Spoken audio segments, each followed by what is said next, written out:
Shalom. Puji Tuhan. Puji Tuhan kita ada sekarang.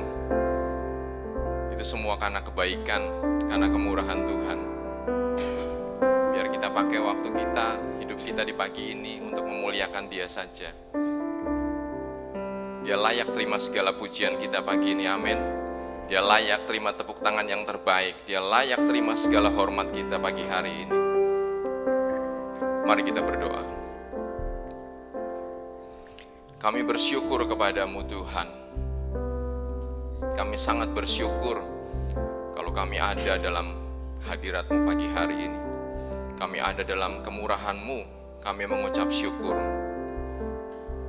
Dan kami mau gunakan hidup kami pagi ini, hidup yang masih ada pada kami, untuk memuji, untuk menyembah, untuk memuliakan Tuhan saja.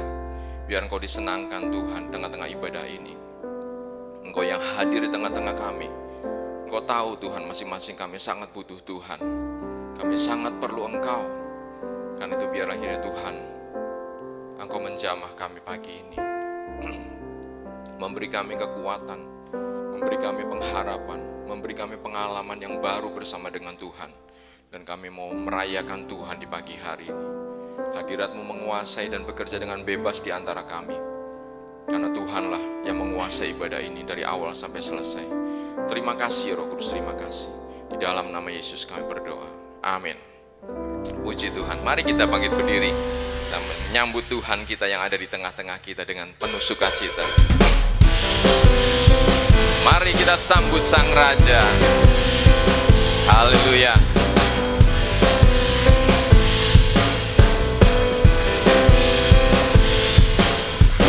Mari kita sambut Sang Raja.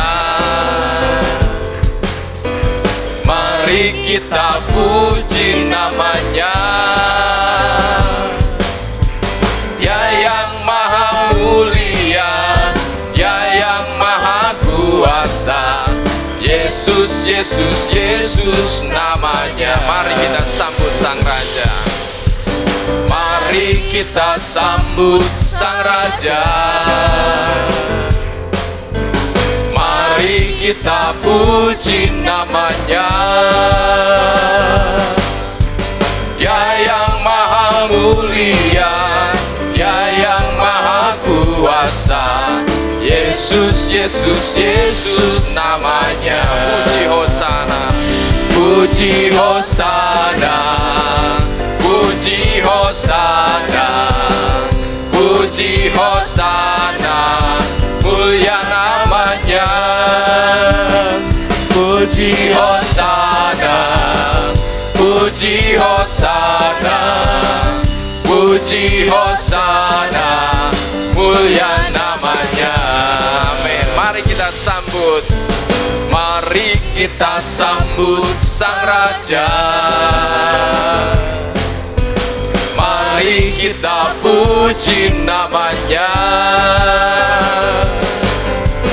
Dia yang maha mulia, Dia yang maha kuasa. Yesus, Yesus, Yesus namanya. Mari kita sambut Sang Raja. Mari kita sambut Sang Raja. Amin. Mari kita puji namanya. Dia yang maha mulia, Dia yang maha kuasa. Yesus, Yesus, Yesus namanya. Puji Hosana, puji Hosana, puji Hosana, puji Hosana, mulia namanya. Puji Hosana, puji Hosana, ya Tuhan. Puji Hosana, puji Hosana, mulia namanya. Puji Hosana, puji Hosana, puji Hosana, puji Hosana, mulia namanya. Puji Hosana, puji Hosana, ya Tuhan. Puji Hosana, puji Hosana, puji Hosana, puji Hosana, puji Hosana, puji Hosana, puji Hosana, mulia namanya. Puji Hosana, puji Hosana, puji Hosana, mulia namanya, mulia namanya, mulia namanya, mulia namanya. Berikan tepuk tangan bagi Allah kita yang mulia. Haleluya, haleluya. Kita nyanyi glory bagi Dia, amin. Kita bersuka cita pagi hari ini karena Tuhan. Haleluya, puji Tuhan.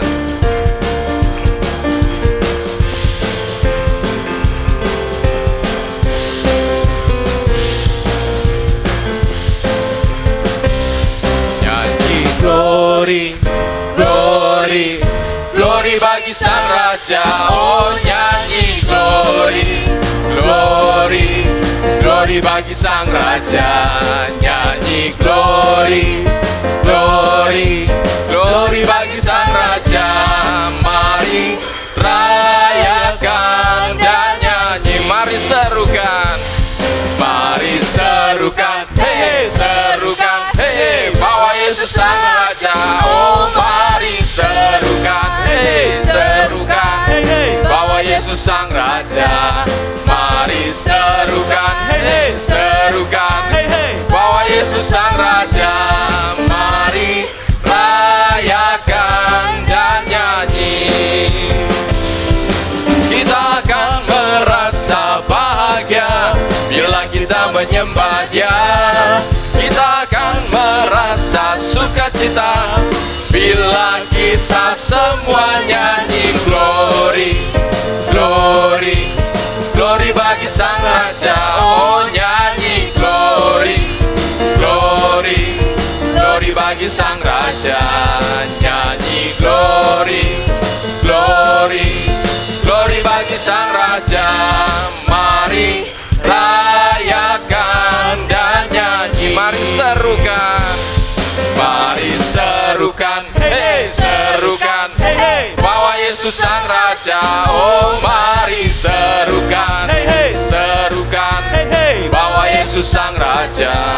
Mari serukan, serukan, bawa Yesus Sang Raja. Mari rayakan dan nyanyi. Kita akan merasa bahagia, kita akan merasa bahagia bila kita menyembah Dia.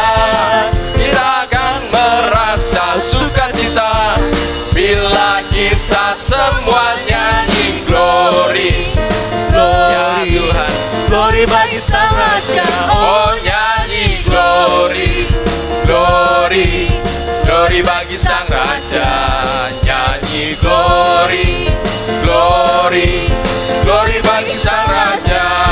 Mari rayakan dan nyanyi. Mari serukan, mari serukan, hei serukan, hei bawa Yesus Sang Raja. Oh, mari serukan, serukan, bawa Yesus Sang Raja. Mari serukan, serukan, bawa Yesus Sang Raja. Mari rayakan dan nyanyi. Mari rayakan, mari rayakan dan nyanyi. Mari rayakan dan nyanyi. Haleluya, puji Tuhan. Silakan duduk Bapak Ibu Saudara. Puji Tuhan, kita boleh bersukacita pagi ini karena Tuhan, amin. Kita siapkan hati kita untuk mendengarkan firman-Nya. Kita bersyukur buat semua yang Tuhan kerjakan. Hanya ucapan syukur yang bisa keluar dari hati kita karena kebaikan-Nya yang hebat atas kita. Ya Tuhan,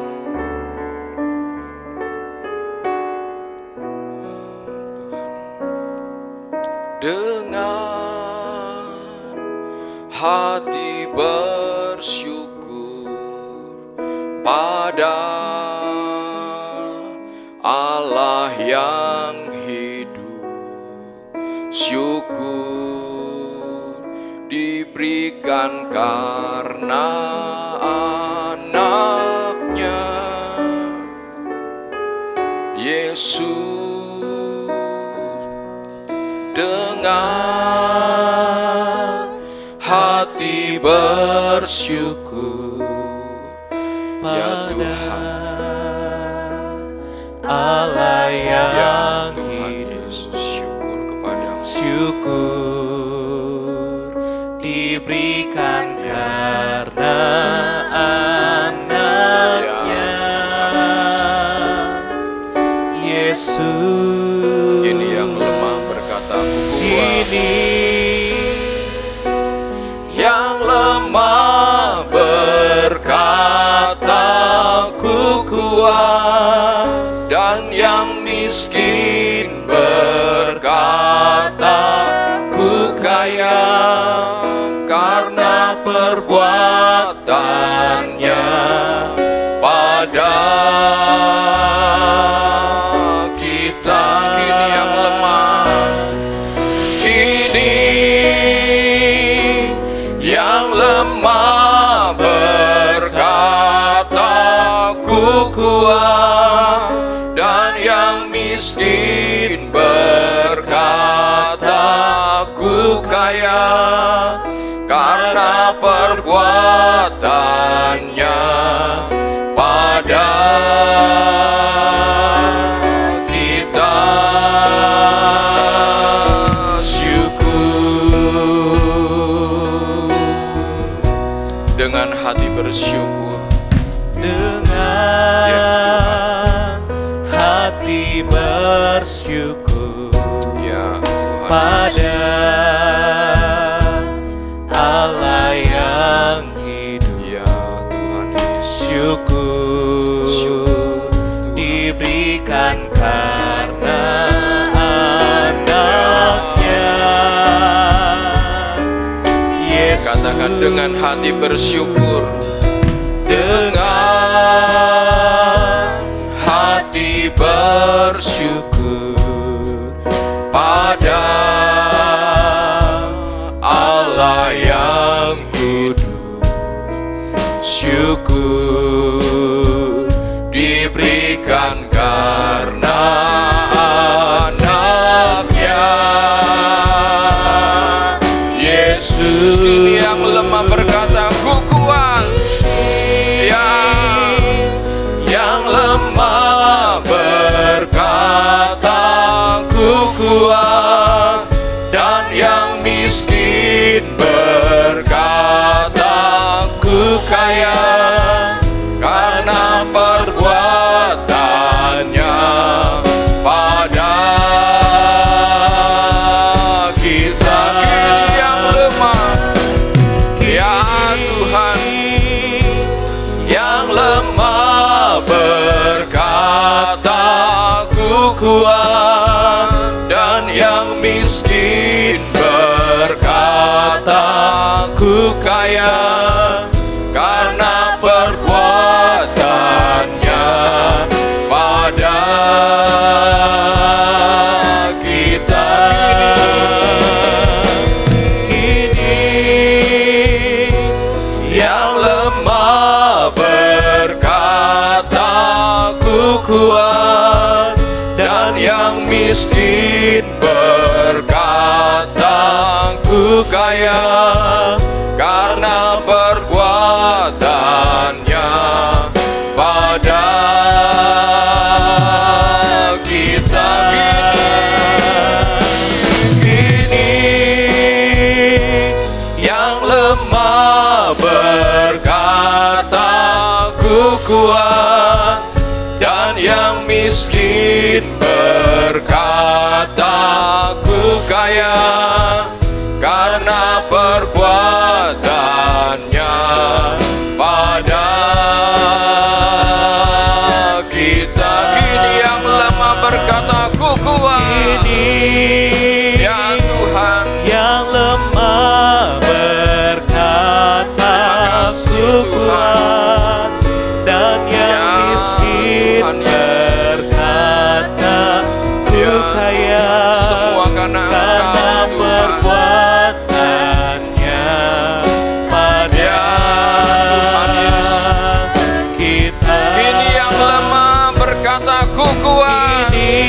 Aku kuat karena Engkau Tuhan. Aku kaya karena Engkau Tuhan. Terima kasih Tuhan. Miskin Ya Tuhan Yesus. Ku kaya karena perbuatannya pada kita.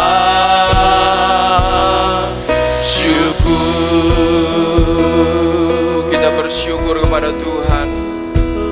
Oh Yesus, kami bersyukur Tuhan. kami bersyukur.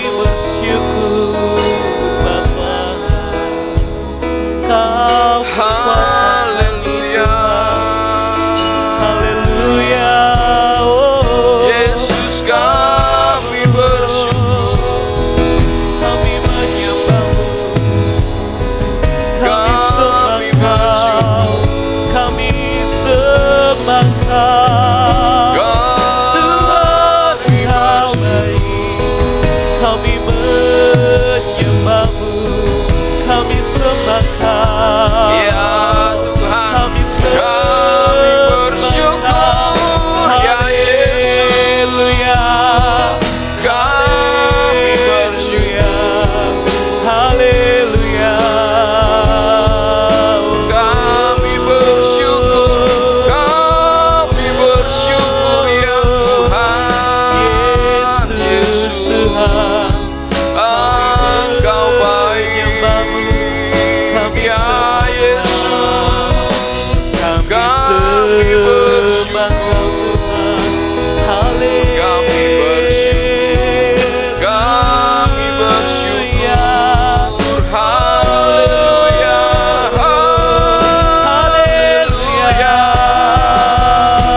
Ya Yesus, kami bersyukur. Kami bersyukur. Kami bersyukur. Engkau baik, kami menyembah, Kami bersyukur.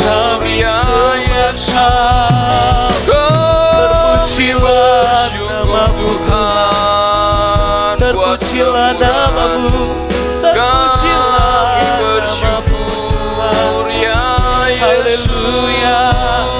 Haleluya,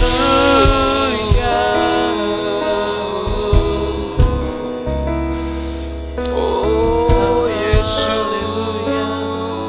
kami bersyukur, kami kami bersyukur. bersyukur Tuhan, kami bersyukur, Kami kami bersyukur. bersyukur Bapa. Tuhan, kami bersyukur. Ya Tuhan, ya Tuhan, kami bersyukur. Kini yang lemah berkata, ku kuat, dan yang miskin berkata, ku kaya, karena perbuatannya pada kita. Kini yang lemah berkata, ku kuat. Kini Ya Tuhan, yang Ya lemah Yesus. berkata, ku kuat, dan yang miskin Ya Tuhan, semua karena Engkau, ku kaya, karena Ya Tuhan Yesus. perbuatannya Ya pada kita. Ya Yesus, kini yang lemah berkata, ku kuat, dan yang miskin berkata, ku kaya, karena perbuatannya pada kita. Kini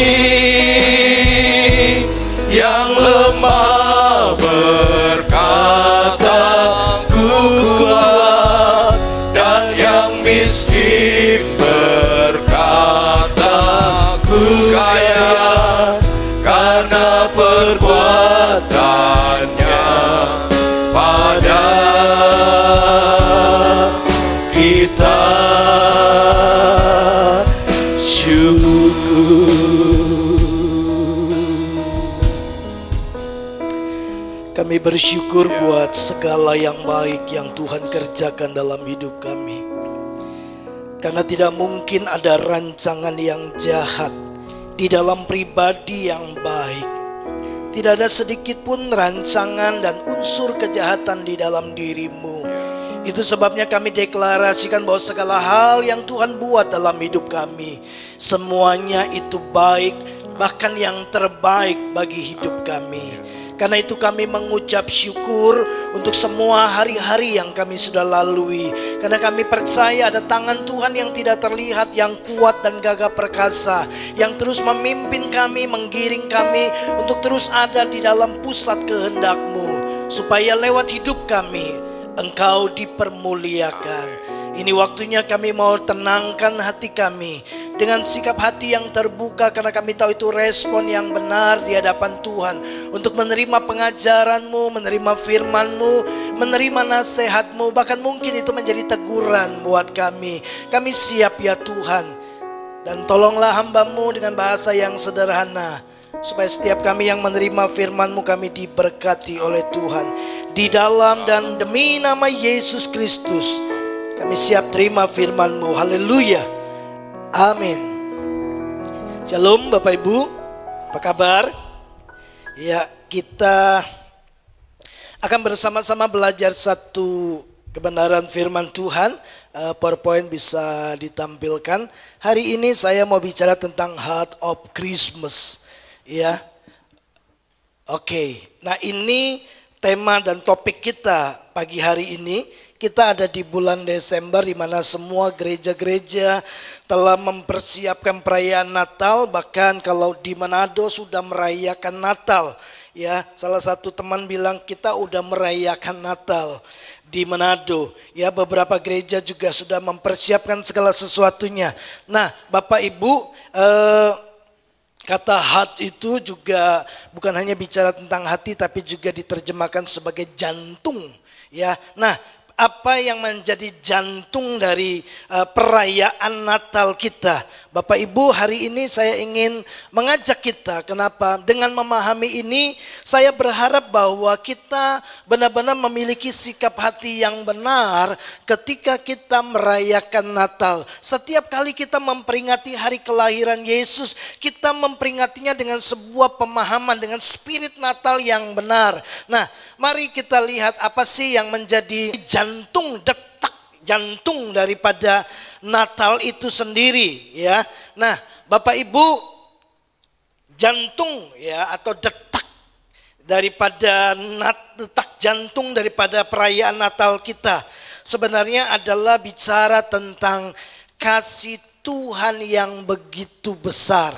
Ya, apa yang melatar belakangi lahirnya Yesus Kristus Sang Juru Selamat ke dalam dunia. Nah, kita bisa lihat di dalam Yohanes 3 ayat 16 dikatakan karena begitu besar kasih Allah akan dunia ini sehingga Ia telah mengaruniakan anaknya yang tunggal, supaya setiap orang yang percaya kepadanya tidak binasa, melainkan beroleh hidup yang kekal. Bagaimana kita dapat menyalami betapa besarnya kasih Allah kepada dunia? Bagaimana kita dapat memahami dan menyelami bahwa Allah begitu besarnya cintanya kepada setiap kita? Mungkin kita berkata, ya, itu terlihat ketika Tuhan memberikan anaknya yang tunggal kepada kita. Iya, itu benar. Ya, apa hanya itu? Allah memberikan anaknya yang tunggal sebagai wujud kasihnya yang besar kepada kita. Itu tidak salah. tapi untuk bisa memahami betapa besarnya ya kasih Tuhan itu kepada setiap kita, betapa besarnya cinta Tuhan kepada umat manusia. Maka ini yang Tuhan lakukan. Tuhan menjelma menjadi manusia. Mungkin ini sudah kata-kata yang biasa kita dengar, bahwa Allah menjelma menjadi manusia. Itulah Natal, di mana Bapa di surga mengasihi seluruh isi dunia ini, lalu memberikan anaknya yang tunggal, yaitu Yesus Kristus, lalu Yesus menjelma menjadi manusia. Sepertinya simple, Bapak Ibu, tapi tahukah Bapak Ibu bahwa penjelmaan menjadi manusia itu menuntut pengorbanan yang sangat mahal. Sekali lagi, kita sering mendengar Yesus menjelma menjadi manusia, lahir menjadi sama seperti manusia. Ya, itu kita banyak kali dengar dan kelihatannya itu hal yang biasa lah. Allah menjelma menjadi manusia, apa sih yang Tuhan tidak bisa, yang dia tidak sanggup lakukan. Tapi saya ingin menggiring kita masuk lebih dalam lagi Bapak Ibu, bahwa menjelma menjadi manusia itu menuntut sebuah pengorbanan yang tinggi, pengorbanan yang sangat mahal. Nah, mari lihat ayat ini ya. Di dalam Filipi pasal yang kedua, ya, saya tulis di sana penjelmaan, ya, penjelmaan Tuhan menjadi manusia itu menuntut pengorbanan yang sangat mahal. Nah, di dalam Filipi pasal yang kedua saya bacakan buat Bapak Ibu Saudara, mulai ayat yang kelima, 6 dan ayat yang ke-7. Dari sini kita akan melihat betapa besarnya pengorbanan Yesus untuk menyelamatkan umat manusia sebagai wujud kasihnya yang begitu besar kepada manusia berdosa dengan dia menjelma menjadi manusia. Nah, penjelmaannya menjadi manusia itu menuntut pengorbanan yang sangat-sangat besar. Supaya kelak ketika kita merayakan Natal, setiap kali kita mengingat kelahiran Yesus, kita tahu bahwa sejak awal Tuhan telah membayar harga yang mahal demi manusia yang dia cintai. Ayat yang kelima berkata demikian, hendaklah kamu dalam hidupmu bersama menaruh pikiran dan perasaan yang terdapat juga dalam Kristus Yesus. Ya, Paulus menasihatkan supaya dalam komunitas orang-orang percaya, dalam kehidupan kita bersekutu sebagai gereja Tuhan, kita harus menaruh pikiran dan perasaan yang sama seperti yang dimiliki oleh Yesus Kristus. Ayat yang ke-6, yang walaupun dalam rupa Allah, yang walaupun dalam wujud Allah, tidak menganggap kesetaraan dengan Allah itu sebagai milik yang harus dipertahankan. Ingat, dia Tuhan, tapi dia tidak mempertahankan ya kesetaraannya dengan Allah itu sebagai milik yang harus ya diperjuangkan, milik yang harus dipertahankan. Ayat yang ke-7, melainkan telah mengosongkan dirinya sendiri dan mengambil apa? Rupa seorang hamba. Dia punya wujud Allah, lalu kemudian menjelma mengambil rupa seorang hamba. Menjadi apa? Sama dengan manusia. Bukan menjadi seperti manusia, bukan.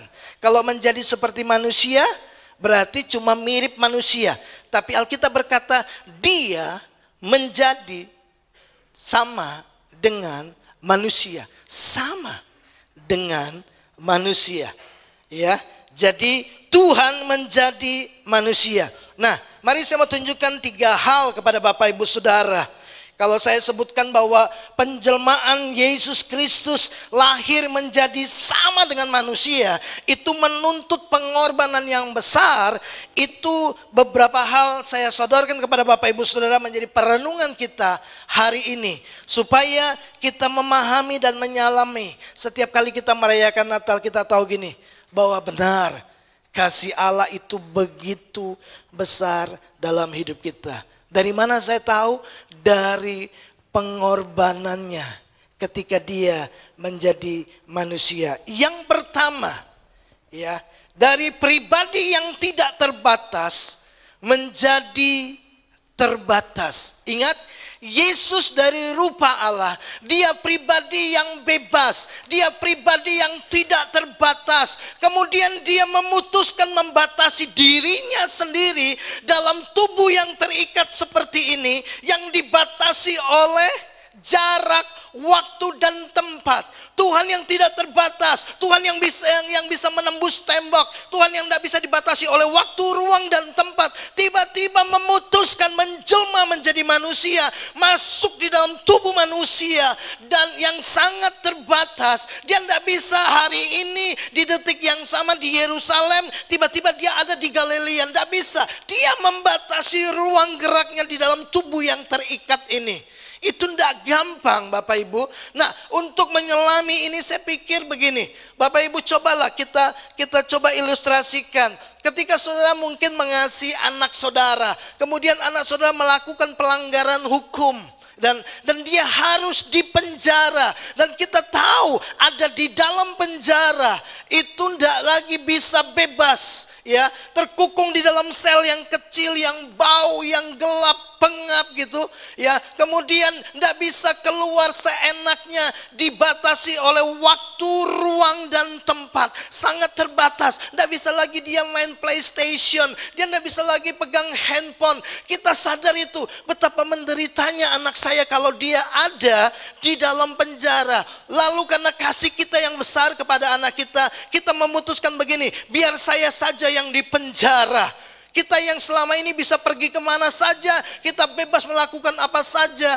Lalu tiba-tiba kita mengenakan pakaian narapidana.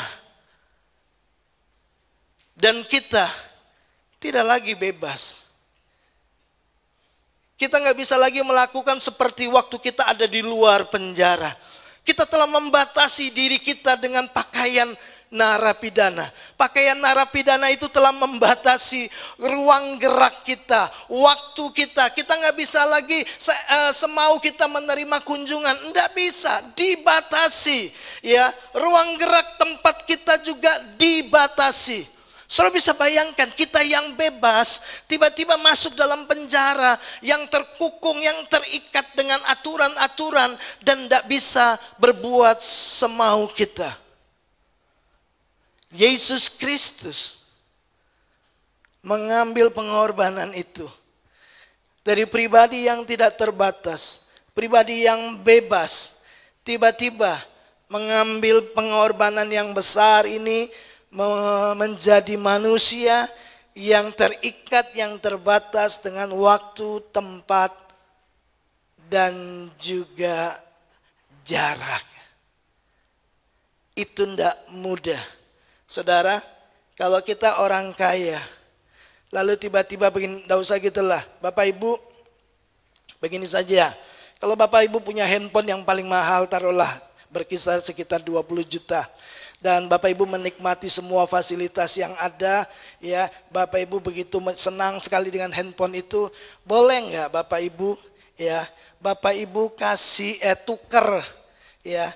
Tiba-tiba Bapak Ibu berinisiatif tukar dengan handphone yang harga 100.000 yang cuma bisa buat telepon dan SMS. 1 bulan saja.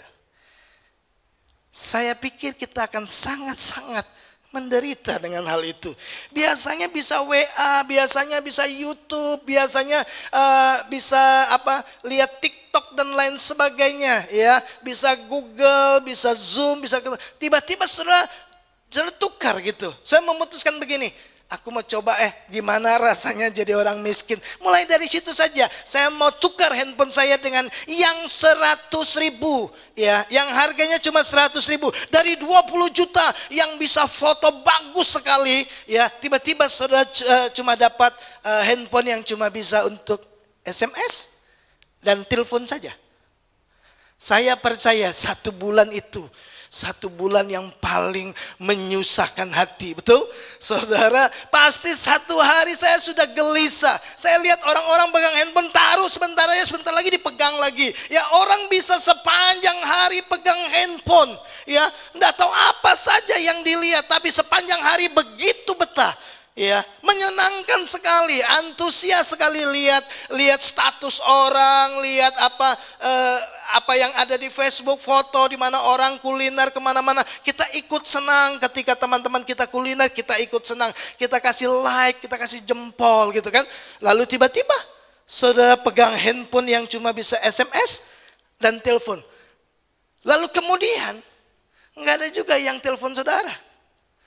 Kemudian nggak ada juga yang SMS. Karena semua orang maunya vid call gitu ya, video call gitu ya. Pakai call pun itu pakai WA gitu. Jadi aduh, ini kok nggak pernah bunyi sih HP saya ya gitu. Saudara akan sangat gelisah, menderita. Saudara pikir Yesus nggak menderita? Ya, dari yang tidak terbatas lalu tiba-tiba jadi terbatas. Ya. Bapak Ibu yang dikasihi oleh Tuhan. Itu yang dilakukan oleh Tuhan.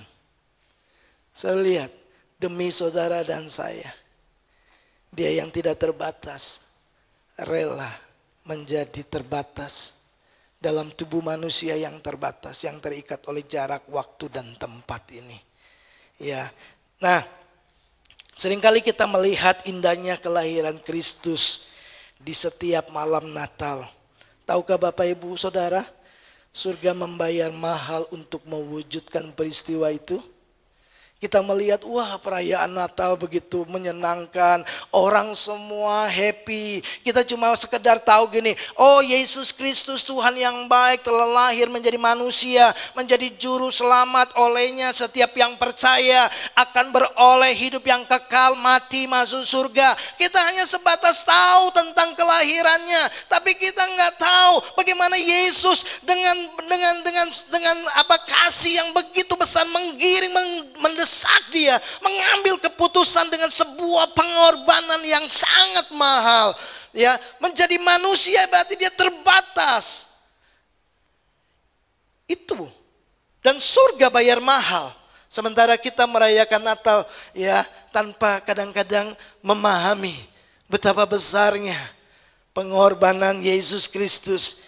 Bukan hanya di atas kayu salib Bapak Ibu, waktu mau lahir aja dia sudah bayar harga yang sangat mahal. Itu kekristenan. Kekristenan selalu identik dengan bayar harga Bapak Ibu Saudara. Makanya Yesus berkata kepada semua orang yang mau ikut dia, mau ikut saya boleh. Ya, sangkal diri, pikul salib tiap hari. Coba lihat, ada orang kaya mau ikut Yesus, dia berkata, jual hartamu, bagikan kepada orang kaya, lalu datang ikut aku. Nggak gampang, karena dari awal memang, bahkan dari proses kelahirannya saja, Yesus telah membayar harga yang mahal, menjelma jadi manusia. Itu pengorbanan yang sangat tinggi. Yang kedua Bapak Ibu, coba perhatikan begini. Pemazmur menuliskan di dalam Mazmur 95 ayat yang ketiga, sebab Tuhan adalah Allah yang besar. Amin. Dan Raja yang besar mengatasi segala Allah. Itu Tuhan kita. Itu Yesus Kristus. Dia Tuhan yang sangat besar, dia Raja yang besar mengatasi segala Allah. Dia Raja di atas segala raja. Orang Kristen mengakui semuanya itu. Tahukah Bapak Ibu Saudara, Raja yang besar ini, Allah yang besar ini memutuskan menjelma menjadi manusia dengan sebuah pengorbanan yang besar. Apa itu? Raja menjadi hamba. Raja yang besar kemudian menjadi hamba. Kita tahu hamba tidak bernilai, hamba tidak berharga pada zaman itu. Hamba hampir sama dengan budak. Bapak Ibu yang dikasihi oleh Tuhan, perhatikan ini. Di dalam Markus pasal yang ke-10 ayat 45. Karena anak manusia juga datang bukan untuk dilayani. Ya, kalau dilayani itu bagiannya tuan. bagiannya raja. Sebelumnya Yesus dilayani, Yesus dihormati, Yesus disembah. Dia Tuhan yang besar, dia Raja yang besar. Tapi kemudian dia berkata gini, anak manusia datang bukan untuk dilayani, melainkan apa? Untuk melayani. Ingat tadi ya, sekalipun dia adalah dalam rupa Allah, dikatakan oleh Paulus tadi, kemudian dia tidak mempertahankan kesetaraannya sebagai Allah, sebagai milik yang harus dipertahankan. Lalu kemudian apa? Dia mengosongkan dirinya. Dia mengosongkan dirinya. Dia menanggalkan semua kealahannya. Supaya apa? Supaya bisa mengambil rupa seorang hamba. Lalu jadi manusia. Kalau Tuhan saja rupanya aja, ya dari wajahnya aja dia mengambil wajah seorang hamba. Ya, jangan sampai kita ini menjadi keluarga-keluarga Tuhan, menjadi murid-murid Tuhan, tapi wajahnya wajah bos gitu ya. Pengennya dilayani. Tapi lihatlah sebuah teladan sejak memutuskan untuk lahir ke dunia. Dia telah memutuskan untuk menjadi seorang hamba. Kita tahu kan tugas seorang hamba melayani. Apa kepentingan seorang hamba? Bukan kepentingan diri, kepentingan orang lain. Sebab tidak pernah kita melayani itu melayani diri sendiri. Melayani itu selalu gini, sasarannya adalah orang lain. Bapak Ibu yang dikasihi oleh Tuhan, inilah cara Yesus Kristus datang ke dunia. Dia mengosongkan dirinya. Saudara bisa bayangkan, itu pengorbanan yang sangat besar. Ya. Dan Injil Yohanes pasal yang pertama dikatakan gini, dia ada di tengah-tengah manusia. Dia menjadi manusia. Dia datang kepada umat kepunyaannya, tapi mereka menolak dia. Bayangkan Bapak Ibu, ya, Yesus begitu mencintanya yang besar kepada manusia, dia datang kepada manusia dan manusia menolak dia. Itu harga mahal Bapak Ibu Saudara. Saudara datang dengan maksud baik kepada seseorang, ingin tolong dia, lalu kemudian dia tidak menerima saudara, malah maki-maki saudara, malah menganiaya saudara. Saudara bisa bayangkan berapa besar pengorbanan itu. Maksud saudara baik, mau tolong dia, tapi kemudian dia menolak saudara. Nah, hanya menolak saudara, dia mencaci maki saudara, dia tampar saudara, dia aniaya saudara. Yesus tahu akan hal itu, dan dia tetap memutuskan, aku akan lahir ke dalam dunia. Aku tanggalkan semua kealahanku. Ingat waktu dia ditangkap di Taman Getsemani, tiba-tiba Petrus menjadi pahlawan dan memotong salah satu telinga imam besar yang ada pada waktu itu. Yesus berkata, kamu pikir aku tidak bisa datangkan satu laskar tentara malaikat untuk menolong aku? Bisa, tapi aku tidak mau lakukan. Kenapa? Karena dia telah memutuskan untuk mengosongkan dirinya. Bapak Ibu yang dikasihi oleh Tuhan, Yesus mengesampingkan hak istimewa dari keilahiannya. Sekali lagi, ini bentuk pengorbanannya dia. Dia raja yang layak untuk disembah, dia Tuhan yang besar yang layak untuk diagungkan, mengosongkan dirinya, mengambil rupa seorang hamba, jadi sama seperti manusia. Dia telah memutuskan mengesampingkan hak istimewa dari keilahiannya. Sebagai pencipta alam semesta, sebagai raja yang besar, sebagai Allah yang besar, seharusnya bukan hanya gembala saja yang datang. Seluruh makhluk harusnya datang dan sujud menyembah kepada bayi yang baru lahir, karena dia raja di atas segala raja. Bahkan seharusnya Kaisar Romawi juga harus sujud menyembah kepada raja yang baru lahir itu. Yesus bisa melakukan hal itu, tapi dia tidak melakukannya. Dia mengesampingkan hak istimewa dari keilahiannya tersebut.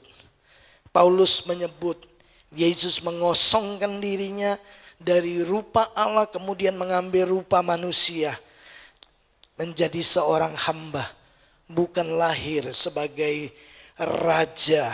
Bapak Ibu, dia jadi sama dengan manusia, bukan seperti manusia. Berbeda dengan waktu dia menampakkan diri dalam wujud teofani di perjanjian lama. Dia mengambil rupa seperti manusia, tapi bukan jadi manusia. Tapi di dalam perjanjian baru, dia menjadi sama dengan manusia, di mana dia terbatas. Bahkan begini, yang dia ambil posisinya bukan menjadi raja pada waktu itu. Apakah Yesus tidak bisa memutuskan dia lahir di istana Kaisar Romawi? Oh bisa. Apakah dia tidak bisa memutuskan dia menjadi anak dari seorang pedagang yang sangat kaya raya pada waktu itu? Bisa. Siapa yang dia pilih? Keluarga sederhana. Keluarga yang punya hati hamba. Keluarga siapa? Maria dan Yusuf. Kenapa saya bilang mereka punya hati hamba? Karena mereka telah berkata, Maria waktu dikunjungi malaikat dia berkata, sesungguhnya aku ini hamba Allah. Yesus memilih untuk mengambil rupa seorang hamba dan mengizinkan dirinya dididik, diajar, dibesarkan dalam keluarga yang punya hati hamba.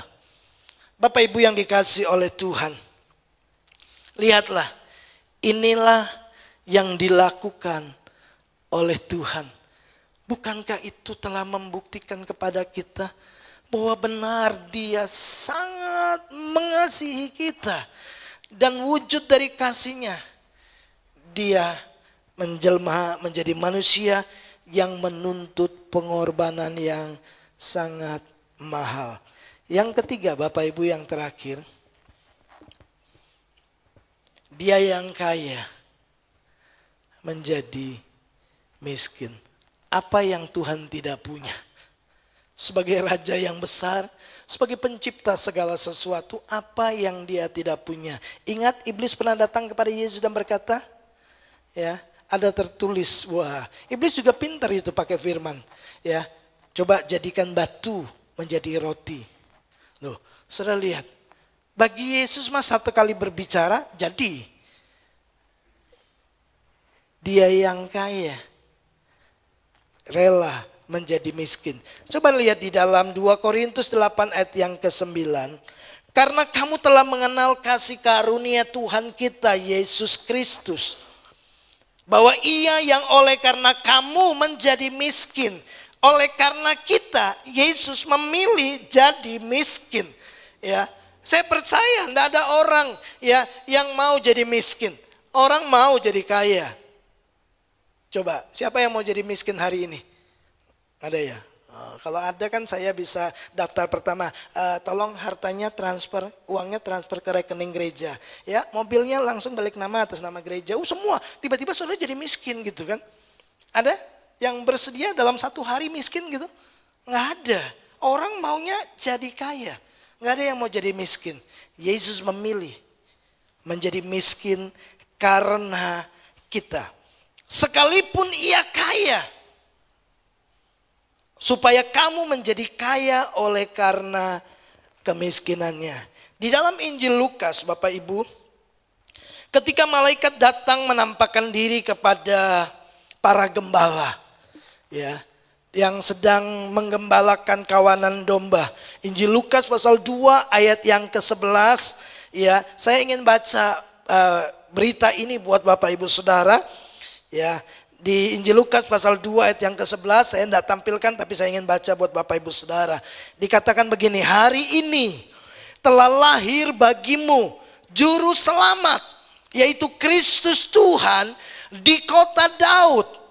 Dan inilah tandanya bagimu, kamu akan menjumpai seorang bayi dibungkus dengan lampin dan terbaring di dalam palungan. Ya. Ayat 13, dan tiba-tiba tampaklah bersama-sama dengan malaikat itu sejumlah besar tentara surga yang memuji Allah. Katanya, kemuliaan bagi Allah di tempat yang maha tinggi, dan damai sejahtera di bumi di antara manusia yang berkenan kepadanya. Malaikat memberitahukan sebuah berita sukacita bahwa telah lahir seorang juru selamat, yaitu Yesus Kristus di kota Daud. Dan diperjelas lagi, inilah tandanya, ya, dikatakan bahwa kamu akan menjumpai seorang bayi dibungkus kain lampin.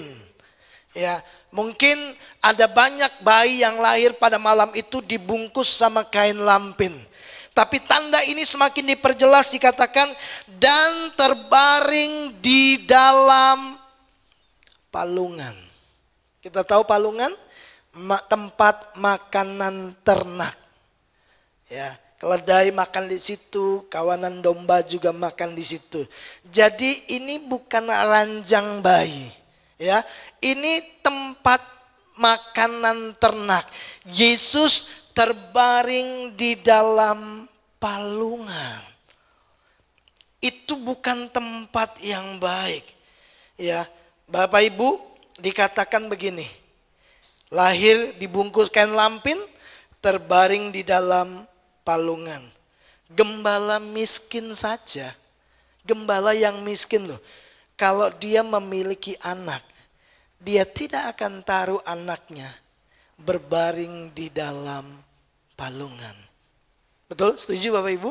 Semiskin-miskinnya kita, ya, pasti kita taruh di tempat tidur di mana kita berbaring kan, dekat sama kita. Bapak Ibu, Yesus memutuskan bersedia lahir sebagai sebelumnya dia adalah raja yang besar, Tuhan yang besar, lalu menjelma menjadi manusia, lahir sebagai seorang lahir menjadi bayi yang terbungkus kain lampin dan terbaring di dalam palungan makanan ternak, ya, tempat makanan ternak. Wong gembala yang miskin pun saya tadi katakan tidak mau menaruh bayinya di tempat seperti itu. Tapi raja kita bersedia. Demi siapa? Demi cintanya yang besar kepada saudara dan saya. Bapak Ibu, saya membayangkan kalau waktu itu kita adalah gembala-gembala itu, ya. Lalu berita ini datang kepada kita, ya, seorang anak telah lahir bagimu, ya. Kamu akan menemukan bayi ini terbungkus kain lampin dan berbaring di dalam palungan. Hanya berhenti sampai di situ. Waktu kita datang gitu kan menjumpai anak itu, kita lihat, iya benar sih ada bayi dibungkus kain lampin terbaring di dalam palungan. Mungkin kita berpikir, masa sih ini anak raja? Masa sih ini anak Allah? Emang Tuhan miskin sampai anak Allah harus lahir di dalam palungan? Mungkin kita akan berpikir seperti itu loh Bapak Ibu. Ya, ketika kita cuma dengar berita sepenggal seperti itu, kita melihat kondisi anak Allah lahir dan terbaring di dalam tempat makanan ternak. Kita salah ini. Jadi berbeda ketika malaikat, paduan suara dari malaikat, ya, menaikkan pujian, ya, menyaksikan betapa besar anugerah Tuhan dan berkata bahwa kemuliaan bagi Allah di tempat yang maha tinggi, damai sejahtera di bumi di antara manusia yang berkenan kepadanya. Ya, tapi waktu kita sudah melihat paduan suara malaikat yang mengiringi kelahiran Yesus Kristus, maka kita dengan kagum akan berkata, sungguh dia ini anak Allah. Betul? Seperti kepala pasukan yang menyaksikan gempa awan gelap waktu Yesus mati di atas Golgota. Dia berkata, sungguh dia ini anak Allah. Bapak Ibu yang dikasihi oleh Tuhan, dia yang kaya rela jadi miskin supaya kita menjadi kaya. Bapak Ibu yang dikasih oleh Tuhan, saya percaya 3 hal ini menjadi sebuah bukti dari sebuah pengorbanan yang sangat besar ketika Yesus memutuskan untuk mewujudkan kasih-Nya kepada manusia dengan lahir menjadi sama dengan manusia. Yang pertama, dia pribadi yang tidak terbatas, memutuskan menjadi pribadi yang terbatas, mengenakan tubuh manusia ya, yang terikat oleh jarak, waktu, dan tempat. Dia juga memutuskan dari raja yang besar, dari Allah yang besar dan gagah perkasa yang dapat lakukan apa saja ya, tiba-tiba memutuskan menjadi seorang hamba, melayani ya, demi apa?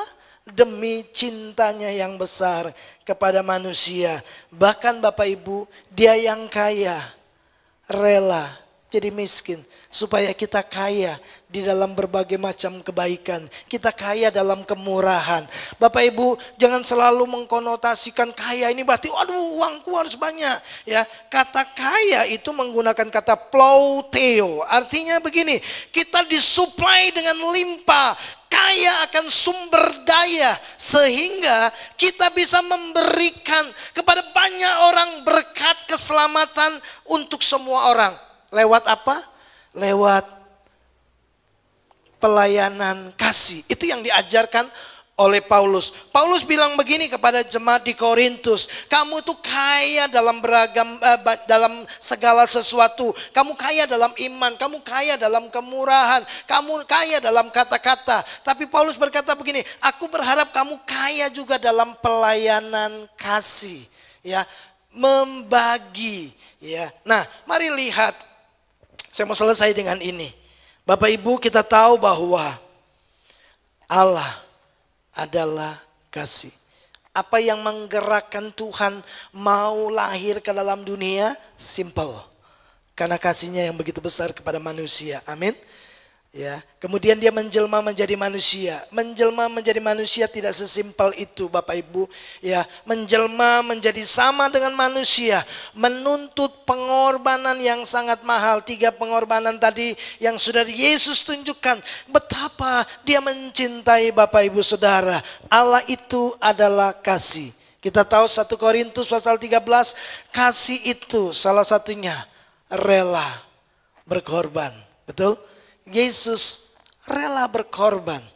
Kalau hari ini atau hari-hari ke depan Bapak Ibu, setiap kali kita merayakan Natal, ingatlah begini. Ya, Natal itu bicara tentang kasih Tuhan yang besar. Dan kasih itu selalu rela berkorban. Yang kedua, kasih tidak mementingkan diri sendiri. Tidak mementingkan diri sendiri adalah salah satu wujud dan bentuk kasih tingkat tinggi. Ya, oleh karena itu Bapak Ibu, saya berharap setiap kita yang mendengar berita firman Tuhan hari ini, saya berharap tidak ada lagi orang yang menganggap dirinya tidak bernilai. Jangan lagi berpikir bahwa saya tidak berharga. Jangan lagi berpikir bahwa saya tidak dicintai. Bapak Ibu, kita sangat dicintai oleh Tuhan. Kita sangat bernilai. Apapun yang kita hadapi hari-hari ini, sekalipun kemelut yang menekan hidup kita begitu berat, ingatlah begini, Yesus mencintaimu dengan kasih yang sangat besar. Bahkan dia rela berkorban. Dia tidak pentingkan dirinya sendiri. Dia datang ke dalam dunia demi kita manusia yang berdosa. Lihatlah bukti pengorbanan yang besar yang telah dia tunjukkan sejak dia lahir, bahkan sampai kematiannya di atas kayu salib. Bahkan waktu dia mau tinggalkan dunia ini, dia masih menunjukkan betapa besar cinta dan kasih sayangnya kepada orang-orang percaya. Dia berkata begini, aku tidak akan tinggalkan kamu sebagai yatim piatu. Aku akan utus seorang penolong bagimu, yaitu Roh Kudus. Bahkan dia berkata kepada murid-muridnya, ketahuilah aku Aku tidak akan meninggalkan engkau. Aku menyertai engkau sampai kesudahan zaman. Bapak Ibu, lihatlah betapa besarnya cinta Tuhan kepada kita. Jangan sampai kita merendahkan diri kita. Saudara berharga, saudara mulia. Jangan ukur keberhargaan dan kebernilaian kita dari harta. Tidak. Cinta Tuhan yang besar. Bahkan Yesaya berkata, engkau berharga dan mulia. Dan aku ini mengasihi engkau, kata Tuhan. Dia mengasihi kita. Kita bernilai dan berharga. Setiap kali kita merayakan Natal, mari kita mau ekspresikan kasih Tuhan yang besar ini.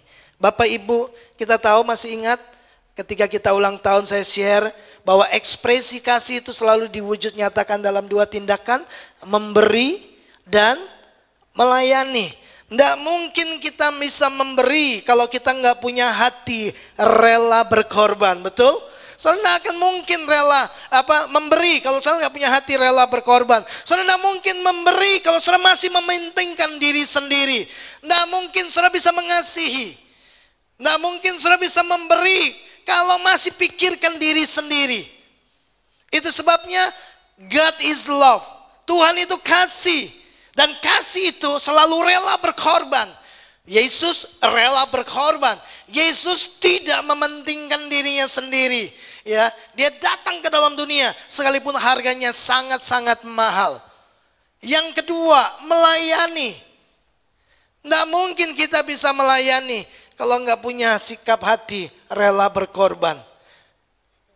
Karena untuk melayani, saudara harus rela berkorban, kasih waktu, ya, kasih apapun. Bahkan untuk melayani, tidak mungkin bisa dilakukan kalau masih mementingkan diri sendiri. Itu sebabnya Bapak Ibu Saudara, mari kita rayakan Natal kita dengan kesederhanaan. Karena Dia, Mesias itu, Yesus Kristus, lahir dalam kesederhanaan. Tapi mari kita rayakan Natal dengan kaya di dalam kasih. Berbagi kebaikan, berbagi kasih Tuhan yang tidak berfokus pada diri sendiri. Dan saya berharap berita Natal, kasih Tuhan yang besar itu dapat dirasakan oleh banyak orang lewat kasih Tuhan yang nyata dalam hidup kita, terekspresi dalam dua tindakan, memberi dan melayani. Itulah yang dilakukan oleh Yesus Kristus untuk kita semua. Kiranya Tuhan memberkati kita. Mari bersama bangkit berdiri, kita akan naikkan satu pujian bagi Tuhan.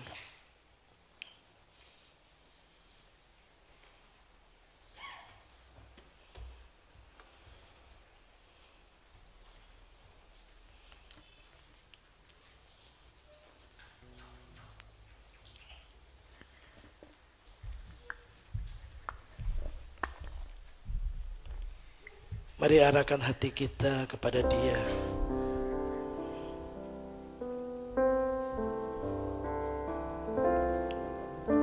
Thank you Jesus. Makasih Tuhan. Belum pernah ada kasih di dunia, kasih di dunia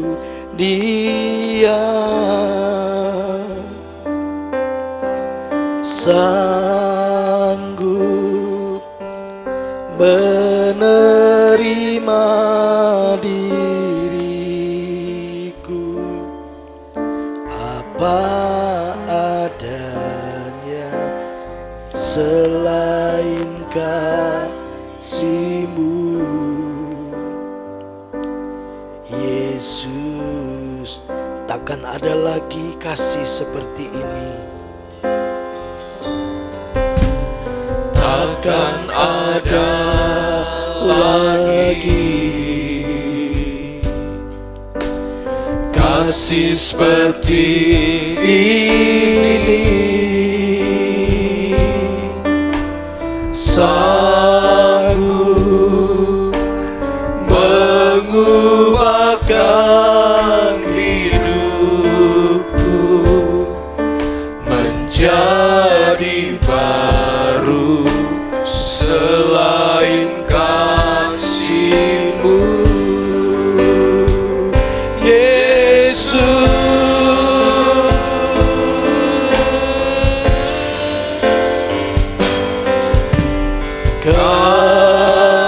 ku kagumi dalam hati, kasih-Mu tiada duanya.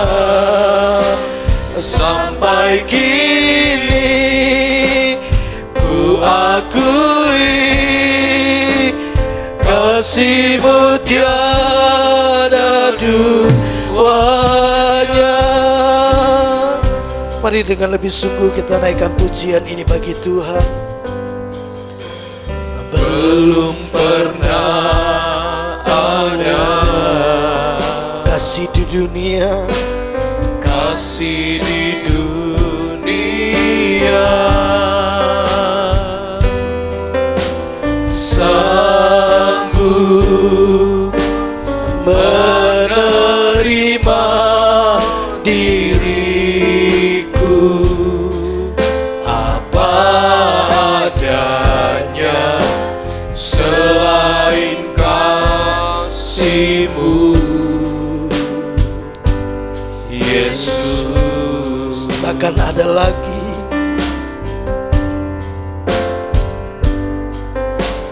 Takkan ada lagi kasih seperti ini, sanggup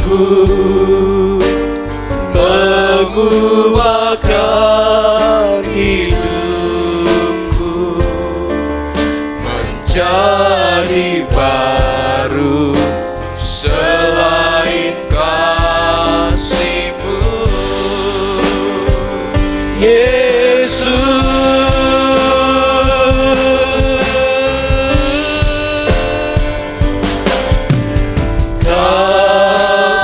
Ku kagumi dalam hati, kasih-Mu tiada duanya.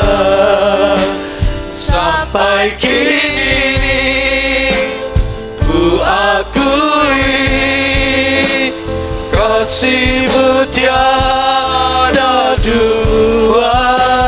Kau ku kagumi dalam hati, kasih-Mu tiada duanya. Sampai kini ku akui, kasih-Mu tiada duanya.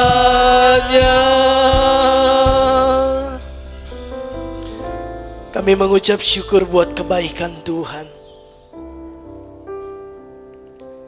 Kami sering kali dengar bahwa Tuhan begitu mengasihi kami.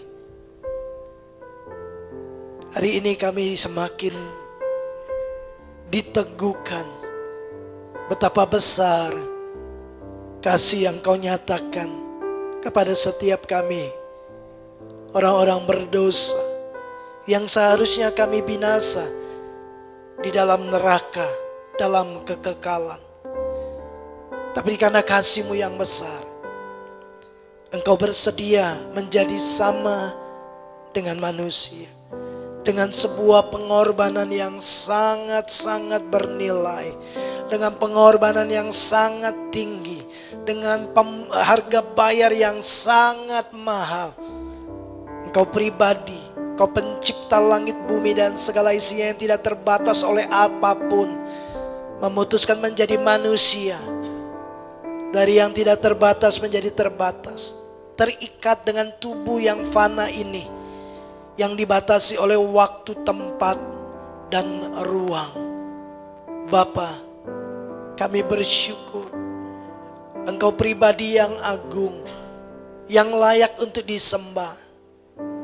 Engkau mengorbankan diri-Mu, mengambil rupa seorang hamba, menjadi sama dengan manusia, terlahir dalam keadaan yang sangat-sangat sederhana, bahkan mungkin hina di pemandangan manusia.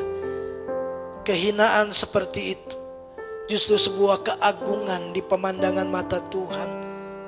Bahkan Engkau yang kaya, Kau rela jadi miskin supaya kami diperkaya dalam beragam-ragam kebaikan dan kemurahan. Kami disuplai dengan beragam-ragam sumber daya yang kami boleh pakai untuk memperluas kerajaan-Mu di atas muka bumi ini, supaya berkat keselamatan itu sampai kepada semua orang. Tuhan, Engkau adalah kasih. Tidak mungkin bagi Tuhan untuk tidak mengasihi. Dan kasih itu telah berdiam di dalam diri kami. Kasih yang rela berkorban, kasih yang tidak mementingkan diri sendiri. Tolonglah kami meneladani pribadi-Mu. Bahkan sejak Engkau lahir, pengorbanan-Mu begitu besar atas kami. Bahkan sampai Engkau mati di atas kayu salib. Sampai seterusnya, cinta-Mu kepada kami tidak pernah berubah. Terima kasih buat kebenaran-Mu. Kalau hari-hari ini kami seringkali didapati meratapi nasib kami meratapi keadaan kami.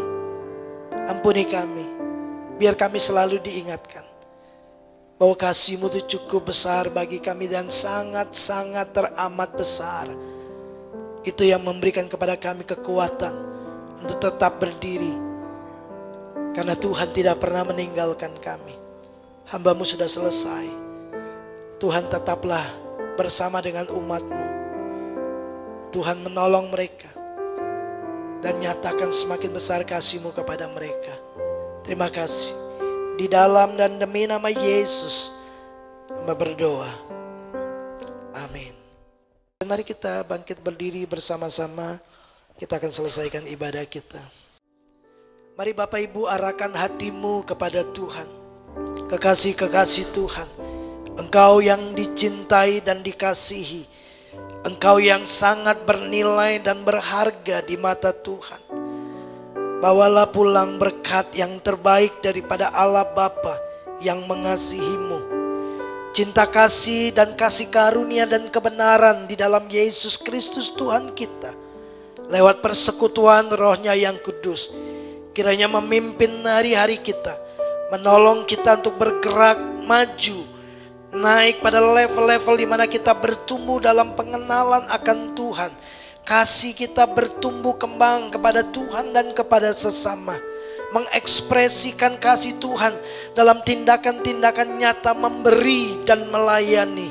Seperti Tuhan telah melayani kita dan memberikan nyawanya sebagai tebusan bagi setiap kita yang percaya kepadanya. Kita pulang diberkati Tuhan dengan berkat Abraham, Ishak dan Israel. Berkat yang sempurna di dalam Kristus Yesus Tuhan kita.